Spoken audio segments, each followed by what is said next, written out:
For 4 winters, the frozen river kept its secret. 4 winters of parents lighting candles, of police shaking their heads, of a town learning to grieve what it could not bury.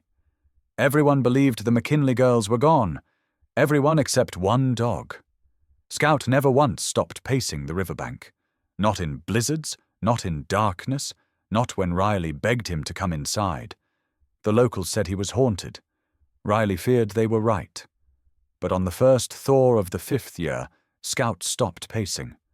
He growled. He listened. And then he ran. By the time Riley caught up, he wasn't digging for a scent. He was digging for a heartbeat. And beneath a slab of ice the world had already forgotten, something stirred back. Something that would shatter 4 years of silence. The river froze in one long breath overnight, turning the Wyoming Valley into a sheet of white silence. Riley Monroe stepped onto her porch with a steaming mug, breath ghosting in the cold. The mountains behind her rose like dark, unmoving sentinels. This was why she'd chosen this place. No neighbors, no questions, no echoes of the life she used to have. But that morning, the quiet did not feel peaceful. It felt expectant, like the land itself was waiting. Scout felt it first. The Dutch shepherd shot upright from his place near the steps, muscles rigid beneath his winter coat, his ears locked onto the fog curling over the frozen riverbank. Riley barely managed to set her mug down before he bolted. "Scout, hold up." The dog didn't slow. He tore across the frost-bitten yard, paws cutting sharp tracks as he lunged toward a mound of wind-hardened snow at the edge of the river. Riley's boots slipped over the ice as she chased after him.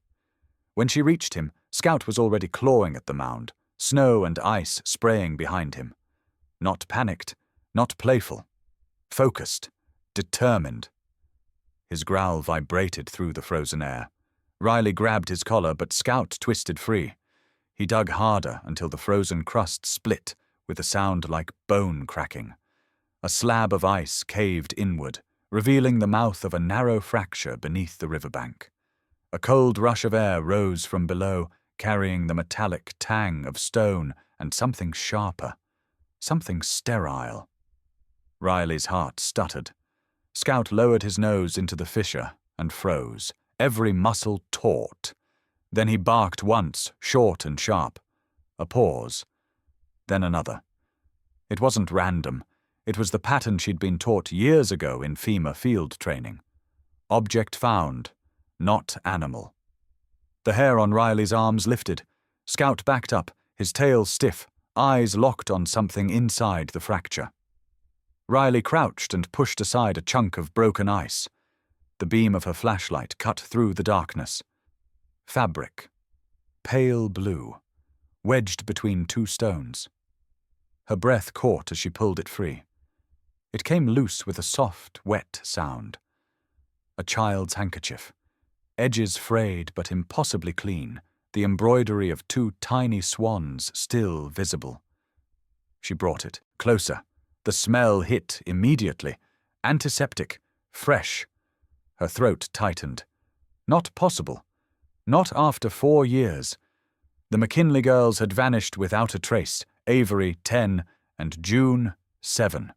The last photo of Avery had shown her gripping a pale blue, swan-embroidered handkerchief her grandmother had made. Riley remembered because she'd volunteered in the early search. Back when the town still hoped. 4 winters had come and gone since then. No tracks, no sightings, nothing. Until now. A dull ache throbbed beneath Riley's ribs, the same place where grief had lived for years. She fought to steady her breath as Scout pressed against her side, whining low, nudging the handkerchief in her hand. He wasn't done. Scout dropped his head and sniffed deeper into the fissure. Then he stepped back, braced himself, and let out a growl so deep Riley felt it in her bones. Not fear. Warning. Riley angled her flashlight into the opening again. This time her beam caught something she hadn't noticed before. Scratches along the stone. Not animal, not erosion. Human fingernails, dozens of them, some fresh. The feeling hit her chest like a fist. Someone had tried to claw their way out. Recently, the river groaned under shifting ice. A crack echoed across the valley, sharp enough to make Scout jerk his head up. He barked once more, urgent now, the tone Riley had only heard before collapsing buildings overseas. Movement underground. Someone alive. Riley swallowed hard. Logic screamed to call the sheriff. Protocol demanded it. But something deeper, older, pushed through her hesitation. A whisper she hadn't allowed herself to hear in years. This isn't over. Not for them. Not for you. Scout paced once, turned toward the cabin, then back toward her, issuing a low, insistent whine. He wanted her to follow. He wanted her to act. Riley stood slowly, fingers numb around the handkerchief. 4 years missing. And this piece of fabric smelled like someone had washed it days ago. The mountains didn't return the missing. They buried them, unless someone was keeping them alive. Scout nudged her again, gaze fixed on the hidden fracture beneath the ice. His breath formed white clouds, steady but urgent. Riley's voice barely rose above a whisper. You found something, boy. Something nobody else did. Scout barked twice, sharper this time. A signal, a warning, a beginning. Riley backed away from the riverbank just as another crack thundered beneath the ice. This one closer, more deliberate. The frozen ground trembled under her boots. Scout planted himself between her and the fissure, hackles raised, eyes locked on the darkness below, as if he could see something she couldn't. Riley clutched the handkerchief to her chest. Someone was down there, and they weren't alone. She exhaled, breath shaking, and turned toward the cabin. This time she didn't hesitate. She reached for the satellite transmitter hanging by her door. Cal, she said when the signal caught. I need you at my place. Now, and bring your gear. She hung up before he could answer. Scout stood at the edge of the yard, staring back at the fracture under the frozen riverbank, body tense as wire. Riley followed his gaze, pulse thudding. 4 years missing. But what she'd just found wasn't from the past. It was from someone still fighting to be found. Snow whispered against the cabin windows as Riley spread the old case files across her kitchen table.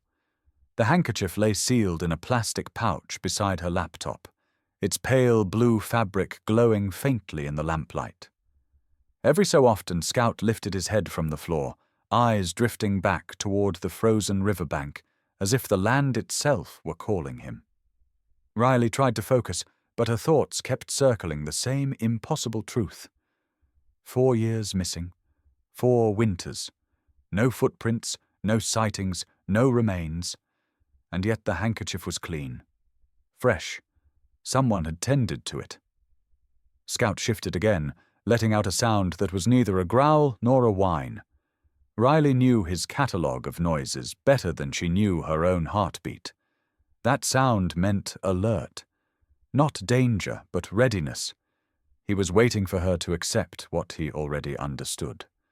She clicked through archived reports, photos, witness statements, each more useless than the last. A picture of Avery popped up, her smile bright, the embroidered swan handkerchief tucked into her jacket pocket. Riley stared until the screen blurred. Avery could have been Kayla's age. Kayla would have been 20 now. Her chest tightened. Grief crept in like cold under a door. Scout rose to his feet. He stepped closer, pressing his shoulder against Riley's leg. She rested her hand on his fur, grounding herself. Years ago, in the darkest month after the accident, Scout had dragged her out of bed by her sleeve, refusing to let her disappear into the quiet. His instinct had saved her then. And today, at the riverbank, that same instinct had led him to evidence no human could have found. But evidence wasn't enough. Not for the sheriff. Not for anyone who didn't know how a trained dog thinks. Riley stood abruptly. She moved to the window, staring out at the line of trees shifting in the wind. Something pulsed beneath that ice, a secret pressing upward through stone. Scout padded to her side, gaze locked on the same direction. "Tell me I'm not imagining this," she whispered. Scout didn't answer with sound. He simply lifted his head and stared harder, muscles drawn tight under his coat. The heater clicked on. The room felt colder. Riley grabbed her phone twice, each time setting it down. Sheriff Denton would do what he always did. Smile, nod, promise to send a deputy, then let the case sink back under the weight of 4 lost years. That was the problem with cold cases. People treated them like ghosts. Another report opened on her screen. Statement from a trucker who saw a white van near the Dollar Depot the afternoon the girls disappeared. A van they never located. Driver they never identified. Scout growled softly. Riley frowned. She hadn't spoken the word van aloud, but Scout's eyes were fixed on the photo just as hers were. "You know something I don't," she murmured. He lifted a paw and set it against the table leg, a gesture of insistence he rarely used. She swallowed. Something deeper than coincidence stirred. A gust slammed against the cabin. Riley flinched. Outside, the tree line darkened as clouds thickened over the ridge. Scout stepped back from the window, tail stiff, head tilted. Listening. Riley stilled. She heard it too. A distant metallic thud. The same sound she'd heard at the riverbank. Subtle, intentional, nothing like falling ice. Her stomach dropped. Someone was under there, or someone was trying to seal something away. She reached for her jacket. Scout leapt ahead of her, ready, but she stopped mid-motion. The last time she rushed into danger alone, she came home with an empty back seat and a folded flag. Running blind was what broke her life in half. And this wasn't just another search. This was a buried truth clawing its way out. She grabbed the phone again, this time without hesitation. Cal answered on the second ring. The sound of tools and engines clattered behind him, like he'd been working in a garage. "Riley, everything all right?" "No." Her voice cracked, not from fear but urgency. "I found something near the river. Scout found it. I need you up here." There was a pause. Scout found something. That meant something to him. Years ago, on a collapsed building search, Scout had located a survivor 20 minutes before thermal imagers picked up the heat. Cal trusted the dog almost as much as Riley did. "He's been on edge all morning," Riley said. He dug through the ice and found a handkerchief. Clean, fresh. It belonged to one of the McKinley girls. Another pause. Longer this time. Riley could hear Cal's breathing change. "I'm on my way." "But Riley, do not call the sheriff yet." "I wasn't planning to. Good. Because if this is what I think it is, it's bigger than a lost kids case. This goes back to the stuff they buried years ago." Riley stiffened. The phrase they buried was heavy. Deliberate. "Cal, what do you know? I'll explain when I get there. And Riley, keep Scout close." She hung up, pulse hammering. Scout nudged her hand again, reading her tension. She crouched beside him, gripping the thick fur along his neck. "You're leading us somewhere dark, boy." Scout blinked slowly, his amber eyes steady. He wasn't afraid. He was focused. Outside, the wind rose, carrying the scent of river ice and something stranger, something that didn't belong in the wilderness. Riley stood, closed her laptop, and sealed the handkerchief evidence pouch. Her fingers trembled only once. This wasn't a matter of belief anymore. It was instinct, his and hers, the kind that doesn't let go until the truth surfaces. Scout trotted to the door and sat, ready. Riley exhaled, long and shaky. Whatever waited under that frozen riverbank had stayed hidden for 4 years. Not anymore. The sky had shifted from grey to a bruised blue by the time Riley stepped outside with Scout at her heel. The cold bit sharper now, like the whole valley had tensed overnight. Scout didn't wait for her to grab her gloves. He trotted ahead, stopped once to check she was following, then sprinted toward the frozen riverbank with a determination that left no room for doubt. Riley had seen him in every kind of terrain, from collapsed buildings to burning fields, but she had never seen him move like this. He wasn't searching. He was retracing, as if the land itself had whispered directions only he could hear. When they reached the cracked mound where he'd dug earlier, Scout slowed, nose sweeping low across the ice. His breath came in sharp clouds. Riley knelt beside him and pushed aside loose shards of ice. The fissure gaped wider now, its edges fractured from the night's shifting temperatures. Something new caught her eye, a scratch along the exposed rock. Thin, jagged, human nail length. She leaned closer, heart thumping. More scratches appeared as she brushed away the frost, forming a messy cluster of lines. Some shallow, some deep. And then, beneath a ridge of stone, a single carved letter. R, or what was left of it. Her breath hitched. Avery's name had been the one embroidered on the handkerchief. But this cut wasn't old. The edges were barely worn, fresh enough to sting her imagination. Scout pawed the ground beside her, agitated. Not random movement. Directional. He pivoted toward the river itself and barked once. Then again. Then he pressed his nose to the ice directly over the flowing water below. Riley frowned. That bark pattern wasn't danger. It wasn't alerting to a threat. It was command. Scout was telling her to go deeper. She tapped the ice experimentally. A hollow echo answered back. The river wasn't frozen solid. Something beneath it was carved out. Emptier than it should have been. Scout circled twice before lunging into a darker patch of ice by the river's edge. The surface gave slightly under his weight. Riley cursed under her breath and grabbed his harness, pulling him back before he broke through. "Hold on, boy. I need to see it first." The dog resisted for half a breath, then yielded.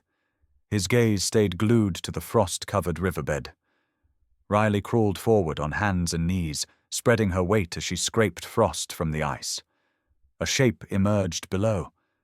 Not stone, not debris, a footprint. Small, bare. Toes curled inward like whoever made it had been freezing. Riley swallowed hard. The print was pressed into a thin layer of silt trapped beneath the ice. It hadn't been there long, not with how quickly the river refroze in this weather. Someone walked here recently. Someone small enough to leave that print. Scout gave a sharp whine. Riley looked up just in time to see him swing his head towards the tree line. His muscles locked. He growled, not at the river this time, but at the woods above them. Riley tensed. She scanned the ridge. Nothing moved, no wind, no branches cracking, just the heavy quiet of snow settling over secrets. Then she saw it. For a split second, a shadow shifted between two pines, too tall for a child, too still for an animal. A watcher. The figure vanished before she could draw breath. Riley's fingers curled into fists. Scout barked furiously at the empty space, pulling against her grip. Easy. She steadied him with a hand against his chest. Whoever was up there didn't want to be seen, which meant they'd probably been here before. Watching, guarding, or hunting.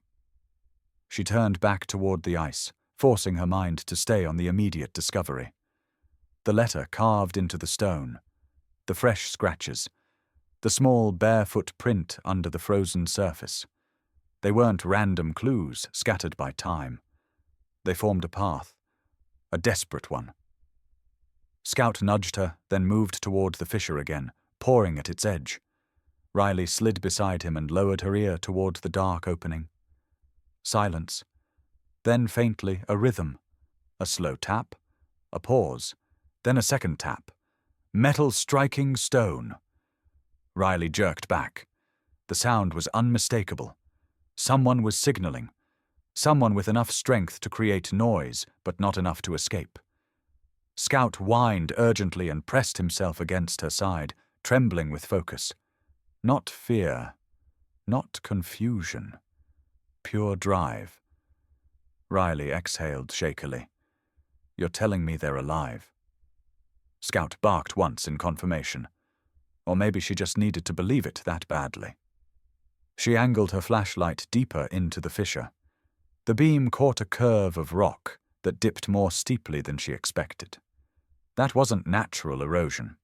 It looked shaped, worn by repeated movement.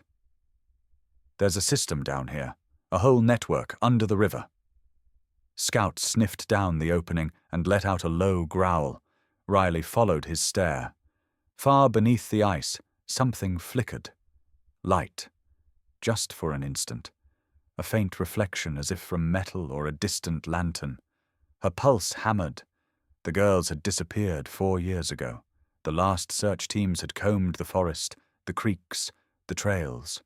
But no one had looked under the riverbank. No one had known to look for a cave system carved into limestone beneath the frozen runoff. And yet someone had survived in it. For 4 years.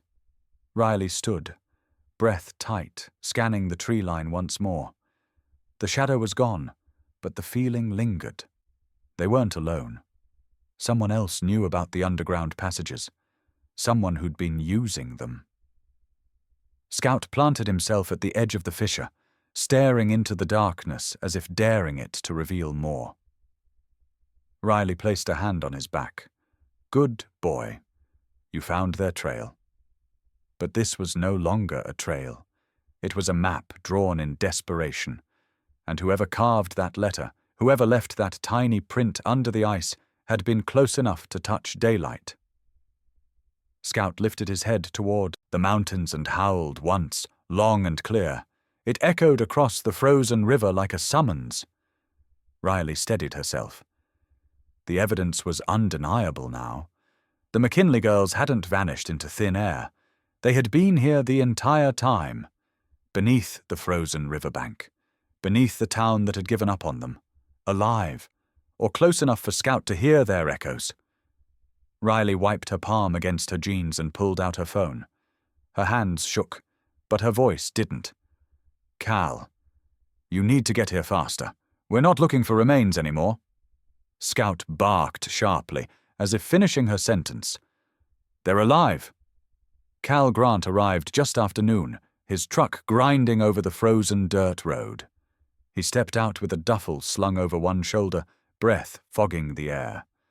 He looked older than Riley remembered, but his eyes were the same sharp blue she'd trusted in more than one disaster zone. You weren't exaggerating, he said, scanning the riverbank. Scout bounded toward him, tail stiff with urgency, not greeting. Cal crouched, resting a hand on the dog's neck. All right, buddy, show me. Scout wasted no time, pivoting toward the fissure beneath the ice. Riley followed, her boots crunching through the brittle snow. Cal snapped open his duffel and pulled out a handheld thermal imager and a slim borescope camera. He unpacked like a man who knew exactly what kind of trouble he was walking into. The dog found the opening this morning. Riley said. It widened overnight, and that footprint under the ice was fresh, not more than a day old. Cal scanned the ice with his thermal device. The display glowed in irregular patches. There's heat variation down there. Nothing clear, but the rock temperature's inconsistent. Something's moving air around. Riley's pulse skipped. Ventilation means space. Space means a cavity, a tunnel, maybe more. Scout pushed his snout against a clump of pine branches wedged into the bank. Cal leaned in and tugged. The branches came free too easily, revealing a narrower seam in the limestone. This wasn't natural, he murmured. Someone covered it on purpose, and recently. A chill crawled along Riley's spine. The placement of the branches wasn't random. Whoever hid the opening had known how search teams operate. They'd mimicked debris patterns well enough to fool trained eyes. But not Scout's. Cal lowered the borescope into the seam. The screen flickered, then resolved into a narrow passage framed by rock walls. "That's man-made carving," Cal said quietly. "Look at the scarring. Someone built this." The image scrolled across the screen, revealing a sharp drop, then a small chamber. Something moved in the corner. A flicker, then gone. "What was that?" Riley whispered. "Could be nothing. Sensor glitch." But Cal's voice didn't carry confidence. He adjusted the focus and froze. There, the shallow imprint of fingers along the wall. Fresh. Riley's stomach tightened. She'd seen that sight before. In collapsing buildings, overseas. Survivors clawing for a way out while rescue teams listened to the last gasps of trapped air. Her vision tunneled for a moment. Flashback. Dust choking the air. A child's hand pushing through rubble only to fall limp before she reached it. "Riley." Cal's voice snapped her back. She blinked hard.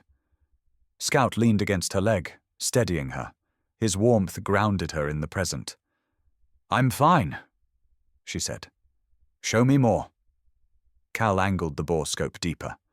The tunnel widened, revealing a packed earth floor and a crude doorway built of stacked stone. Behind it lay shadows too thick for the camera to penetrate. Scout gave a sudden sharp whine. Riley froze. That wasn't fear. That was alert. Level 1. The closest thing Scout had to shouting a warning. Cal turned off the device. What did he hear? The air stretched tight. Even the wind seemed to hold its breath. Scout moved to the edge of the fissure, ears pinned forward, body trembling with focus. He lowered his head, nose almost touching the rock. Then they heard it. A faint metallic tap. Slow, deliberate. One knock, a pause, then another. Like someone striking metal against stone with the last of their strength. Riley's blood turned cold. Cal lifted his head. "Did you hear that?" Before Riley could answer, Scout rumbled a low growl. Then, without warning, he raked his paws across the stone, frantic, trying to widen the gap. "Easy, easy." Riley grabbed his harness, but the dog kept digging, sending shards of ice flying behind him. He wasn't acting out of instinct alone. He recognized the sound. "Someone's in there," Riley whispered. "Someone alive." Cal tested the fissure with his boot, listening again. The tapping repeated, weaker this time. "That's distress cadence," he said. "Old search and rescue signal. Someone knows how to call for help."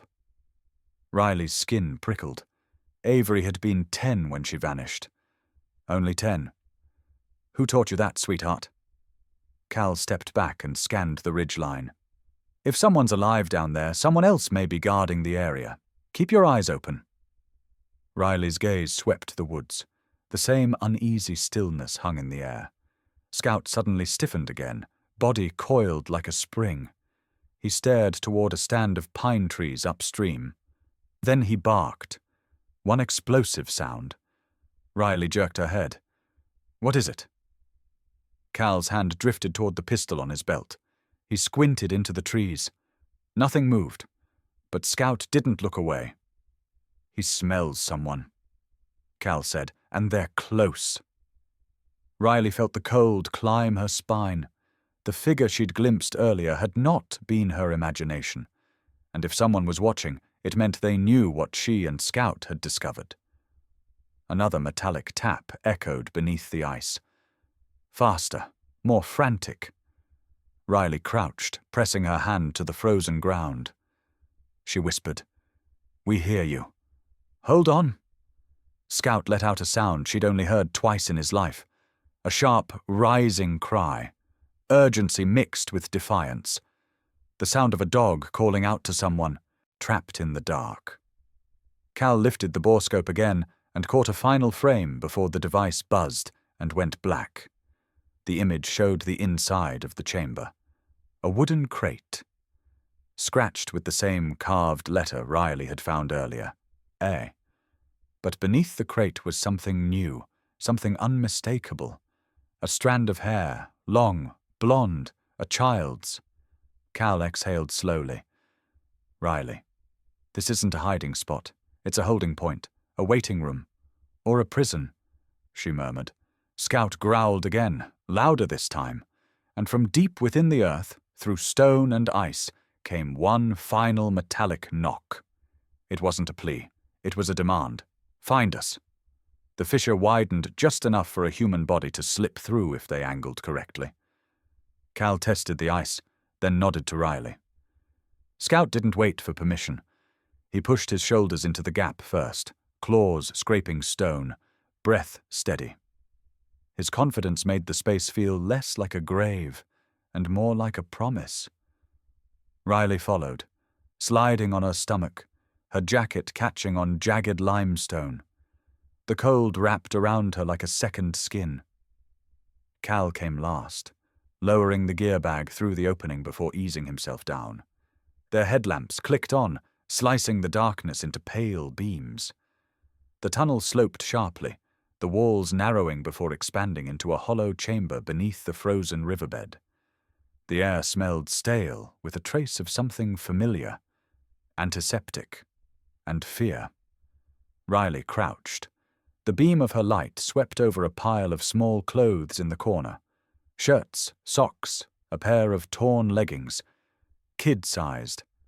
Cal lifted a fleece jacket and turned it over in his hands. The inside lining was crusted with dried mud and something darker. Dried blood. Not much. A cut, maybe. He murmured. There were opened medical kits scattered nearby.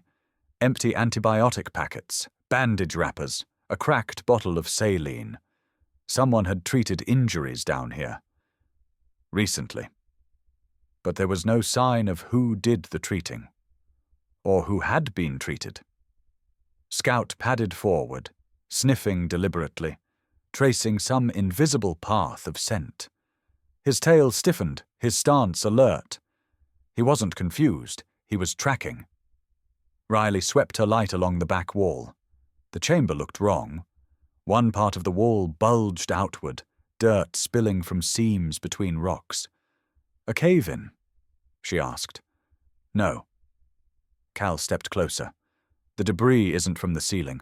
Someone packed this wall on purpose, sealed it.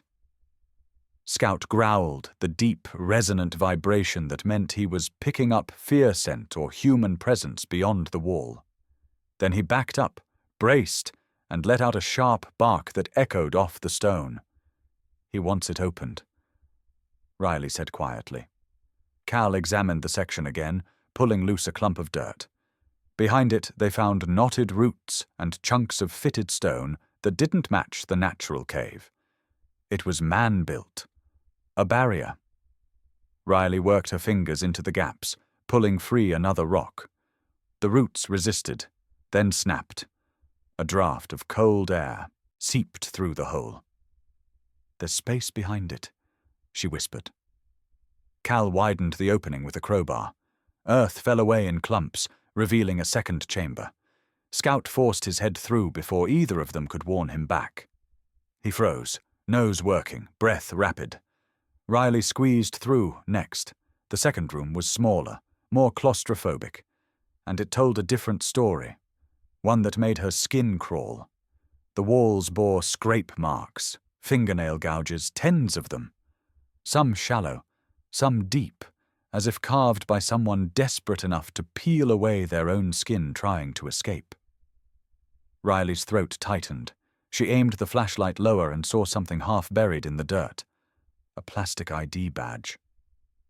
Cal's breath caught. Dandelion program.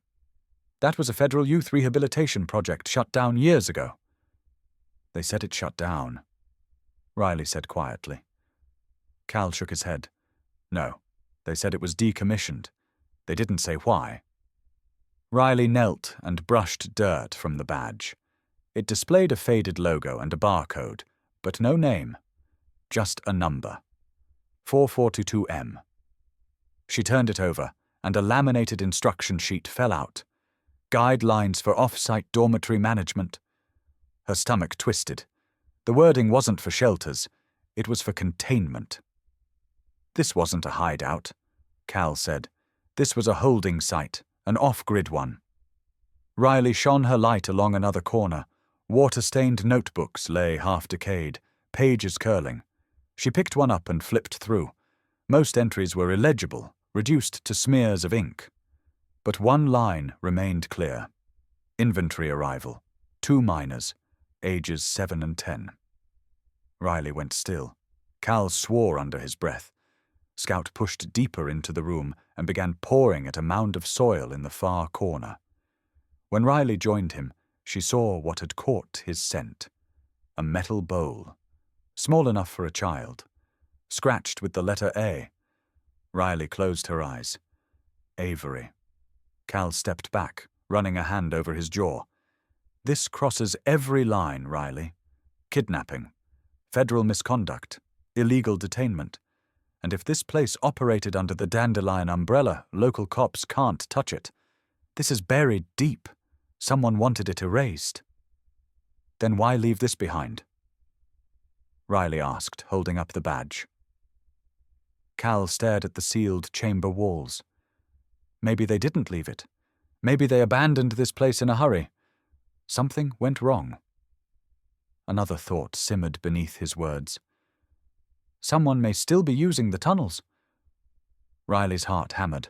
4 years of silence, 4 years of unanswered questions, 4 years in darkness. And now the truth rose like a corpse through thawing ice. Scout lifted his head suddenly, ears pricking toward the tunnel behind them. His body stiffened. He growled, but this time it wasn't the fear-sent growl. It was territorial. Defending.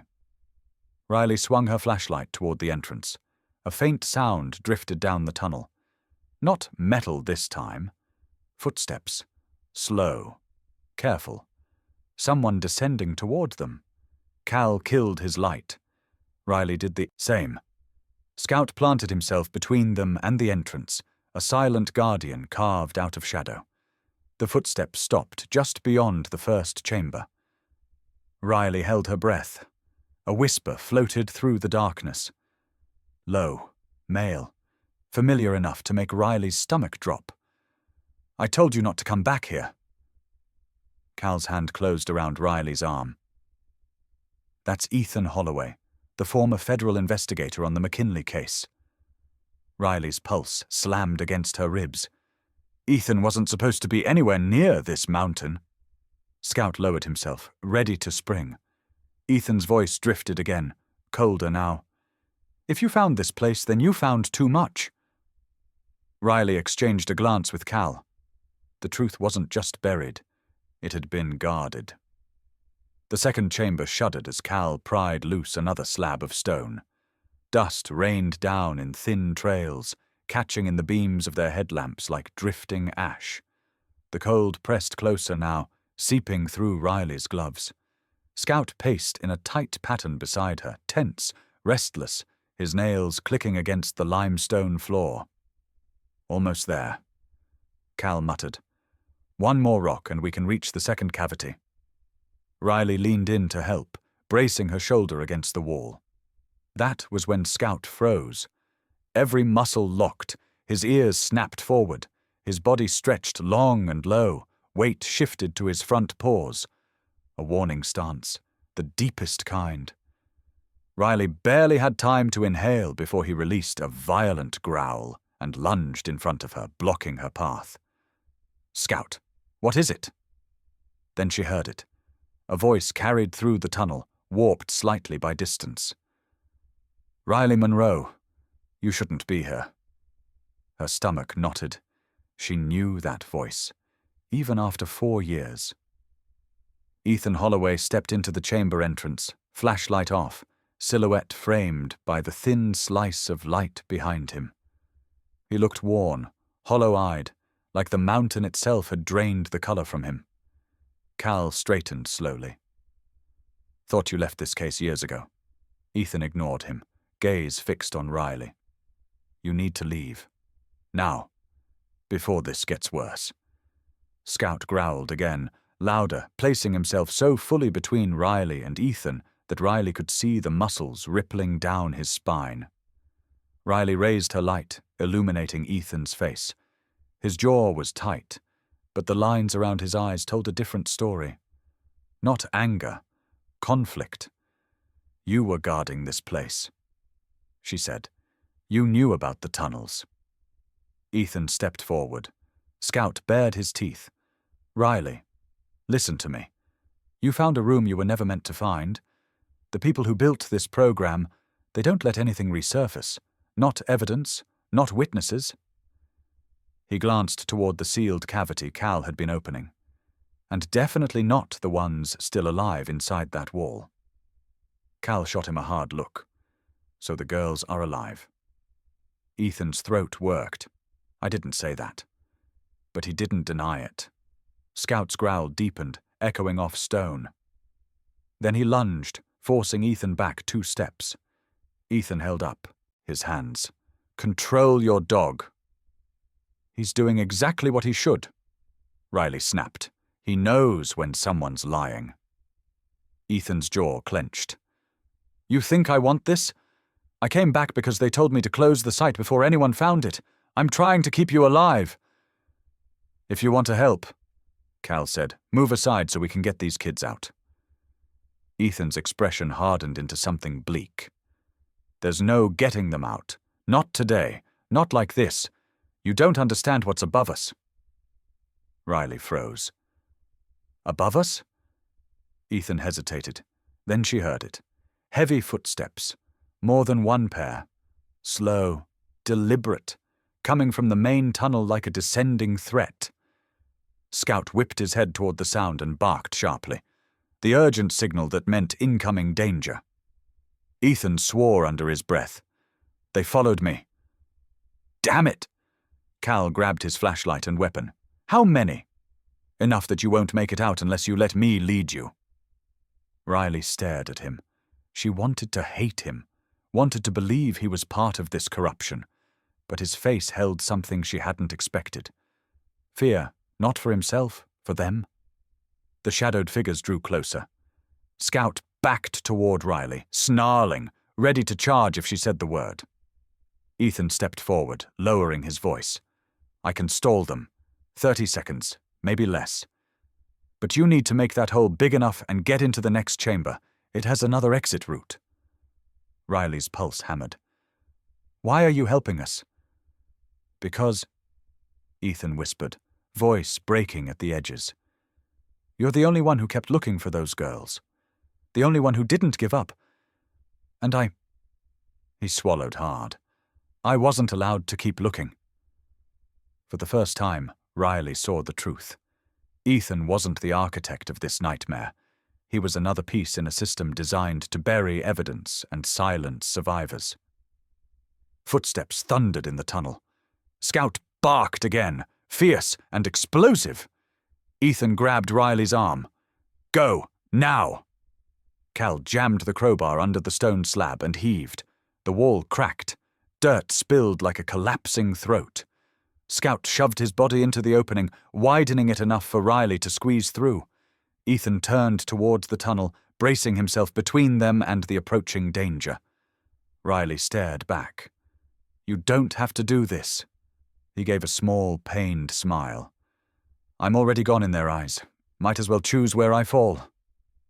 Then he switched on his flashlight and stepped into the main passage. "There you are," he barked, projecting authority Riley had never heard from him. "You were supposed to wait at the north entrance. Orders changed." A harsh voice answered. "And who gave you the authority to override field command?" Ethan's reply came fast. "If you fire in that chamber, you risk collapsing half the riverbed, and your bosses will have your head if the site caves before extraction." Riley didn't wait to hear more. Scout pushed her through the opening, Cal following.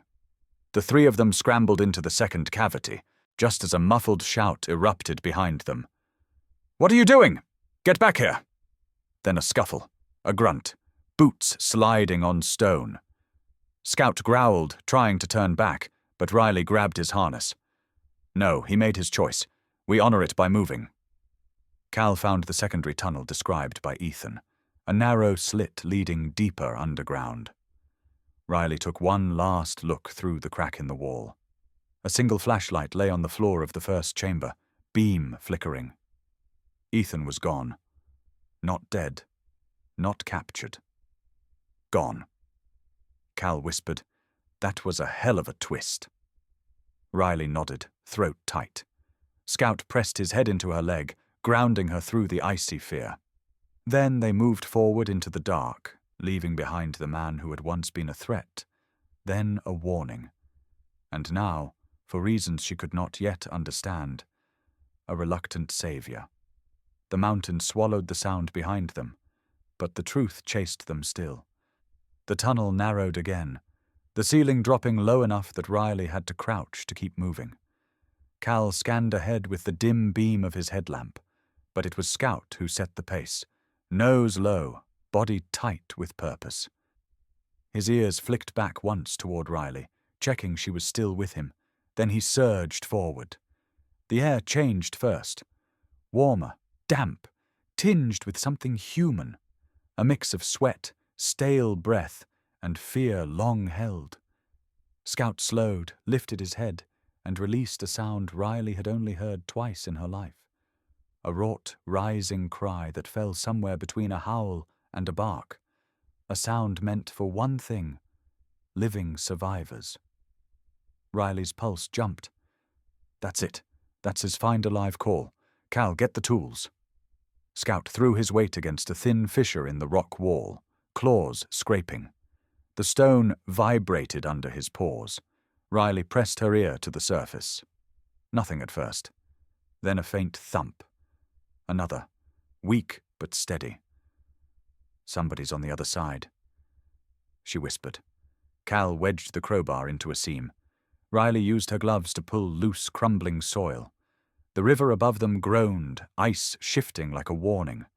Meltwater trickled down the stone, cold as needles. "We're running out of time," Riley said. Scout barked sharply, stepping back just enough to let them work. His tail stayed rigid, his whole frame pointed at the wall as if urging it to give way. Cal's crowbar snapped the gap wider.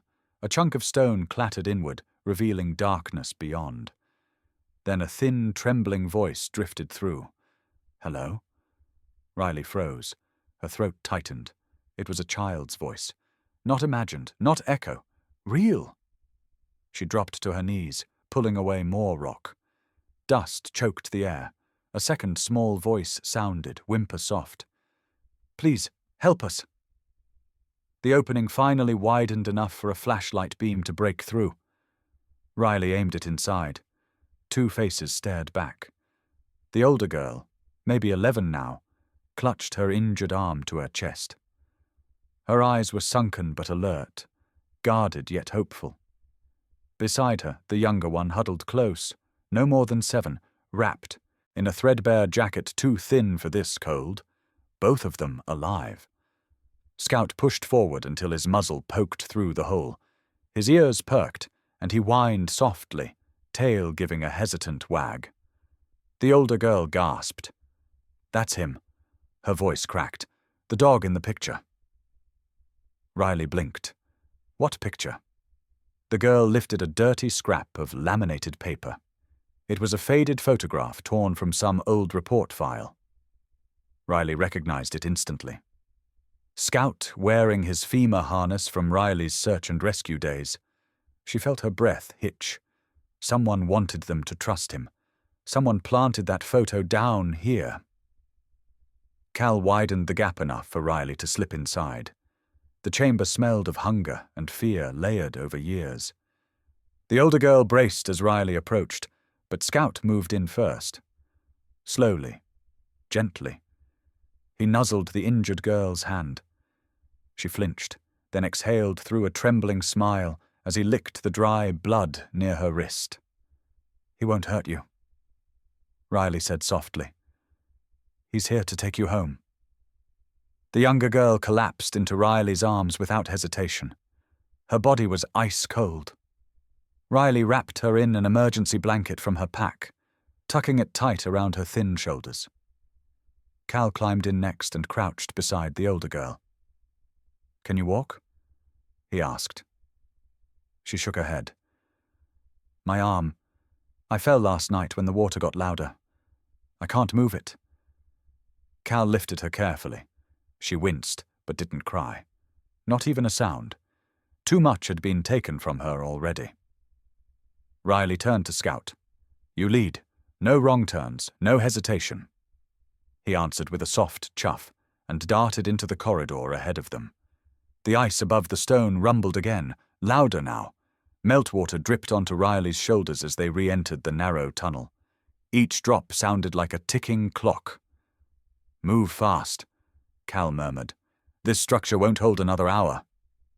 Scout stayed ahead by no more than 2 paces, constantly glancing back, adjusting his speed to theirs, guiding them as if every tunnel branch mapped itself directly into his instincts. Riley trusted him more than any compass. Behind them, a low crack echoed through the cavern. The girls stiffened. "What was that?" the younger one whispered. Riley tightened her hold. "The river's waking up. But we're getting you out."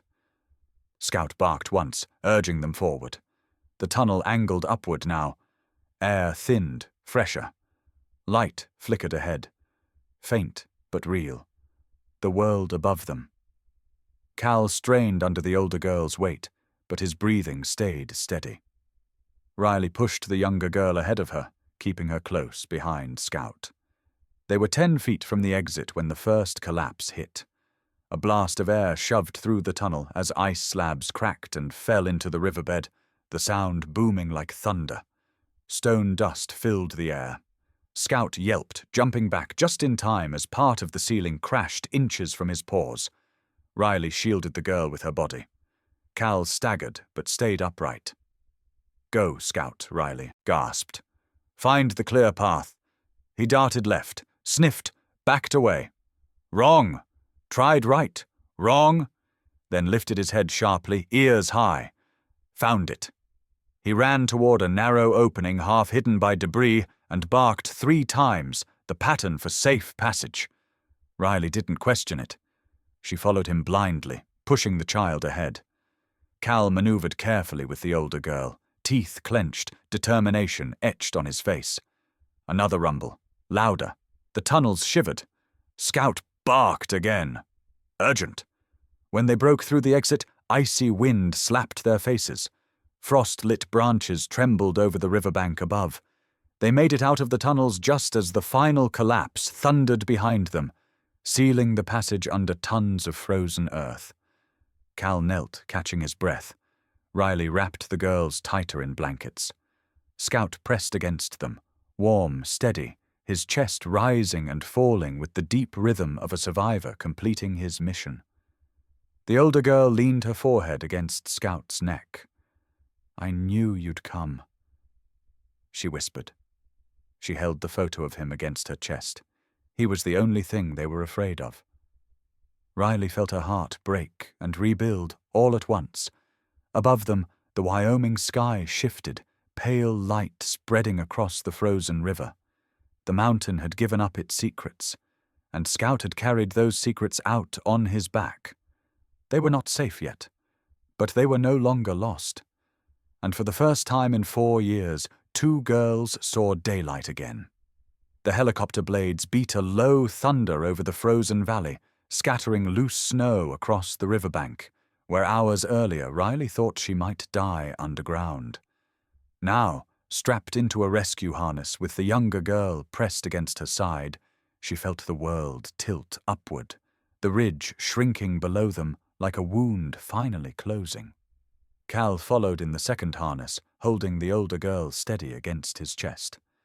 Between them, Scout was lifted in a sling, paws dangling, eyes half-lidded but alert enough to track Riley's face.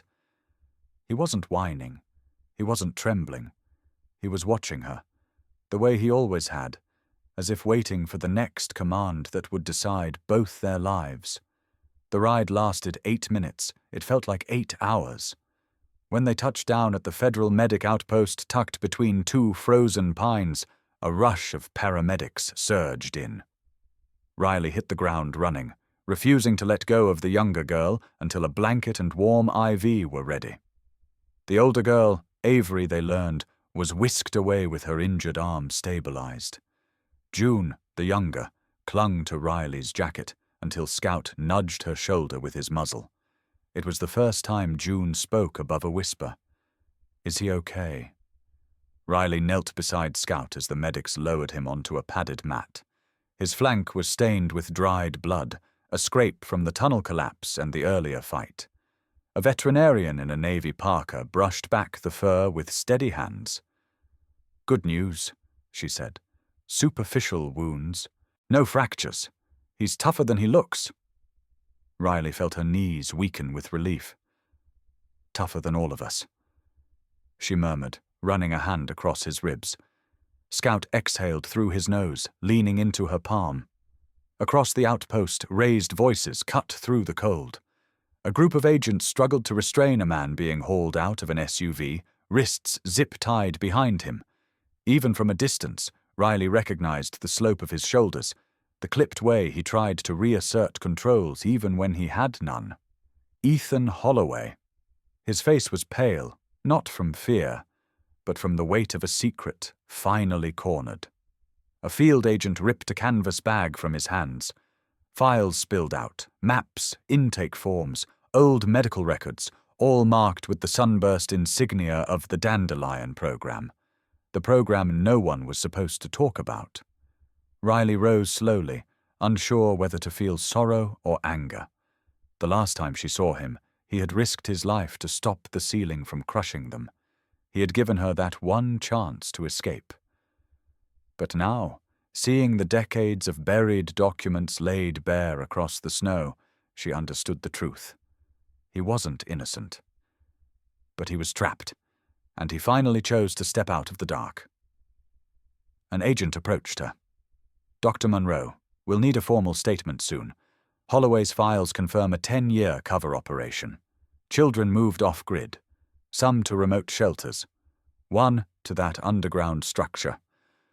Riley stared past him to the girls now drinking warm broth under LED lamps, living proof that the system had failed them long before she found them. "Will he testify?" she asked. "He already has, and his testimony points higher than anyone expected. This isn't just a state case anymore. You cracked something enormous." Riley didn't feel victorious. She felt cold.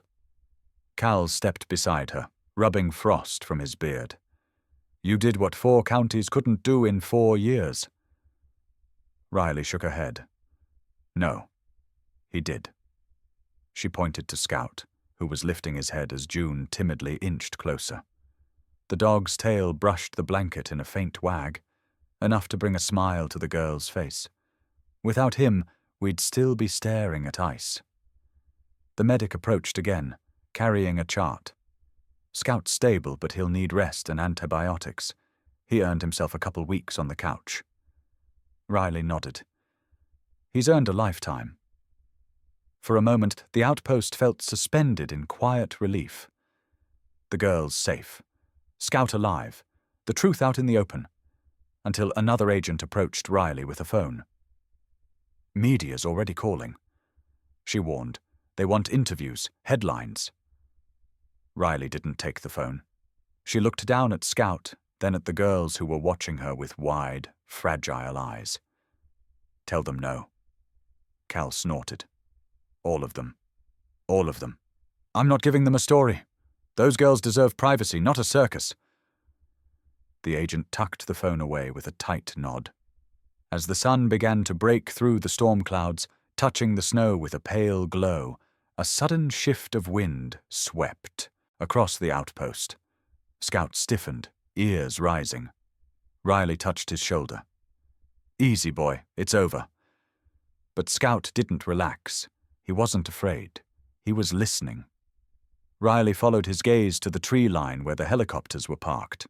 A line of federal vehicles rolled in, headlights cutting through the frost.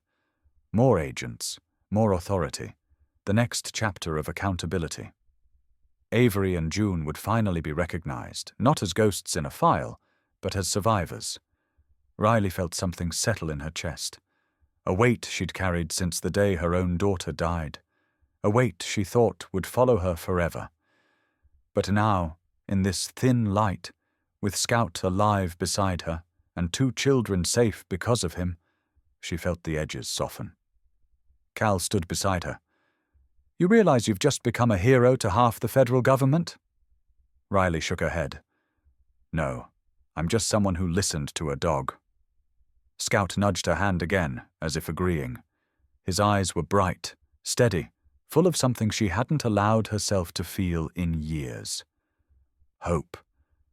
Above them, the mountains breathed out a long gust of wind, like an old secret finally released. Riley watched the sky turn brighter, her breath warming the cold air. They were stepping into daylight again. For the first time, she allowed herself to believe they might stay there. Winter returned to Garland Ridge with a quieter step that year, settling over the valley like an old friend rather than a threat. Snow gathered on the eaves of Riley's cabin, softening the sharp lines of the roof and burying the dead grass in clean white. The river froze, just as it always had, its surface a mirror of pale sky stretching between the pines.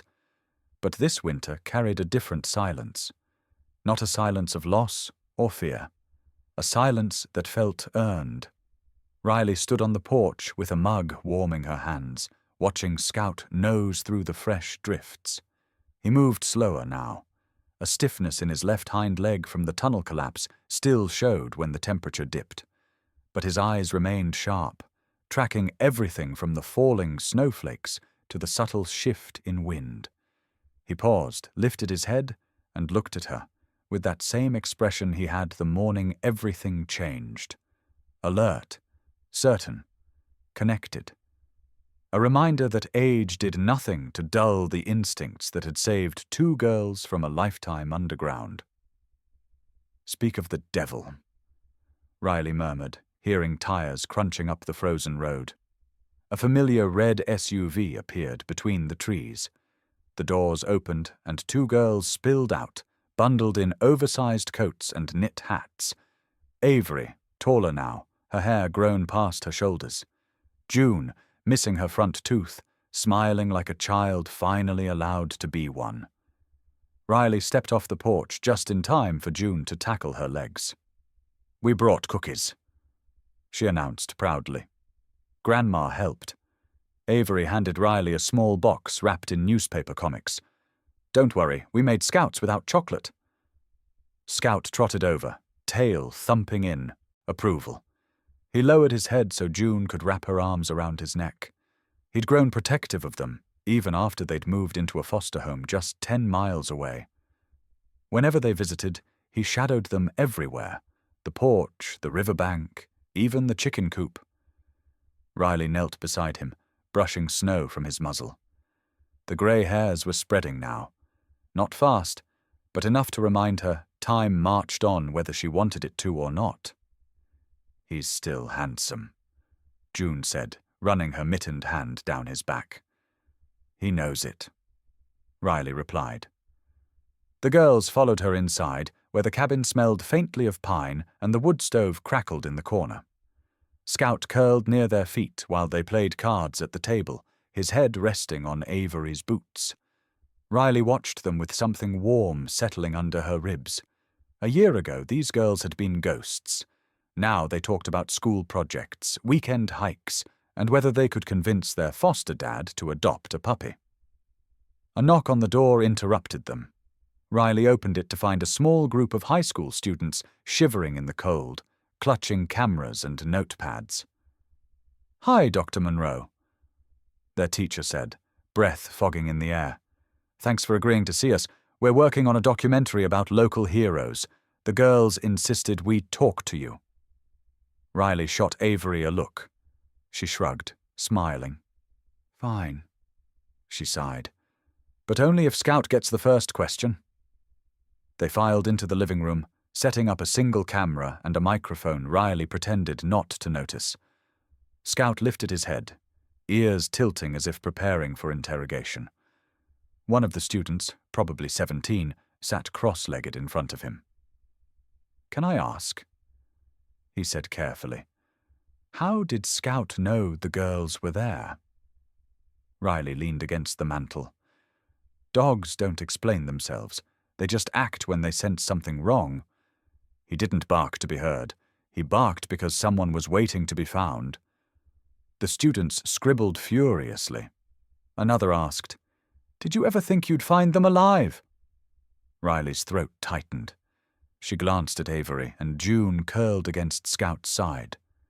"Hope is stubborn," she said. "Even when you think you've buried it, sometimes it just takes the right nudge to wake it up."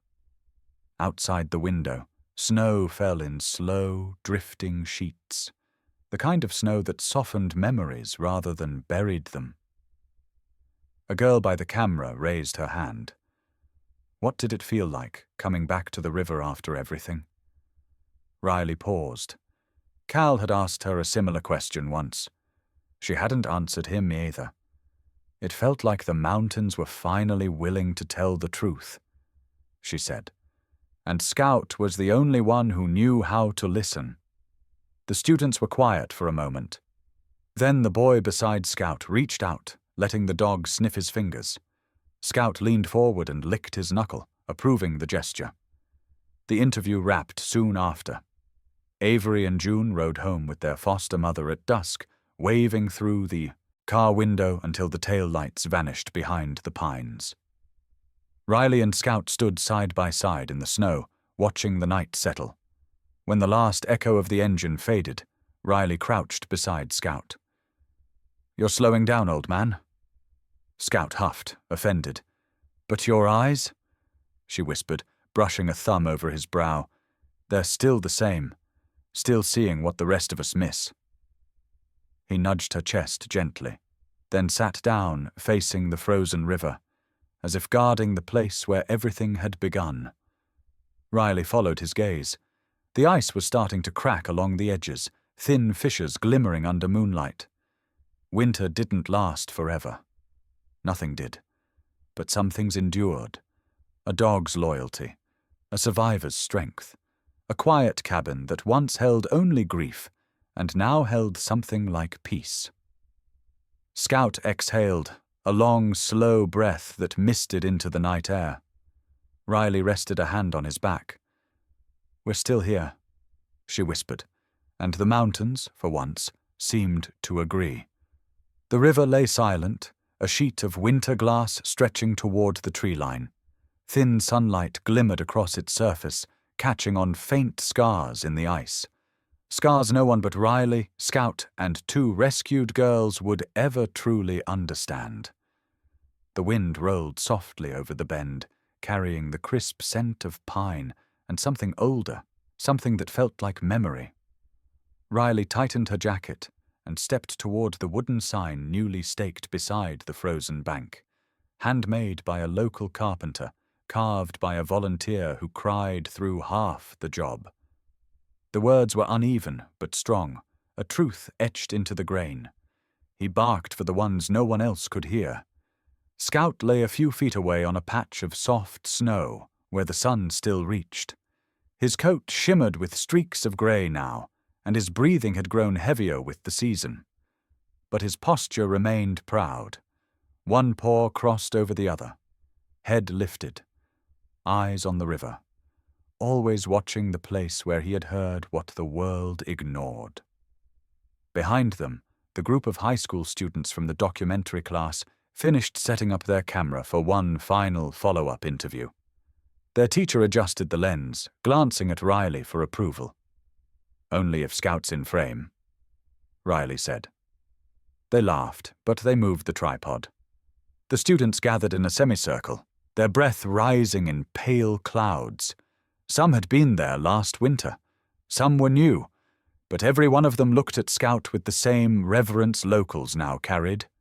Not as a mascot, not as a symbol, as a living being who had changed the trajectory of two lives, maybe more. Riley placed a hand on his back. "Ready?" Scout huffed, as if to say he'd been ready since the day she met him. The camera light blinked on. One of the students, a girl with a blue beanie and notebook filled with meticulous handwriting, stepped closer. "Dr. Munro, we wanted to ask about the sign." "Why that quote?" Riley looked at the river, then down at Scout's aging form. "Because everyone thinks the miracle was finding the girls," she said softly. But the real miracle was that Scout never stopped listening. Another student raised his hand. "Do you think he knew something the rest of us didn't?" Riley smiled, the kind that held both gratitude and ache. "Dogs don't have magic. They have attention. They feel the world in ways we forget how to. When something was buried under this ice, Scout heard not the danger, not the darkness. He heard hope. That's what he followed." Scout lifted his head at the sound of his name, eyes sharp despite the weight of years. He looked straight into the lens, as if understanding the moment. The students murmured, struck by the intensity of his gaze. Riley knelt beside him, brushing snow from his muzzle. "He's older now," she said. "But every winter when the river freezes, he still walks this bank. He still listens. Maybe out of memory, maybe out of instinct, or maybe because part of him believes someone else might need him." The wind shifted, sending a light spray of powder over the ice. It shimmered like dust from another world, settling slowly around them. One of the boys lowered his camera. "Do you miss the work? The field rescues?"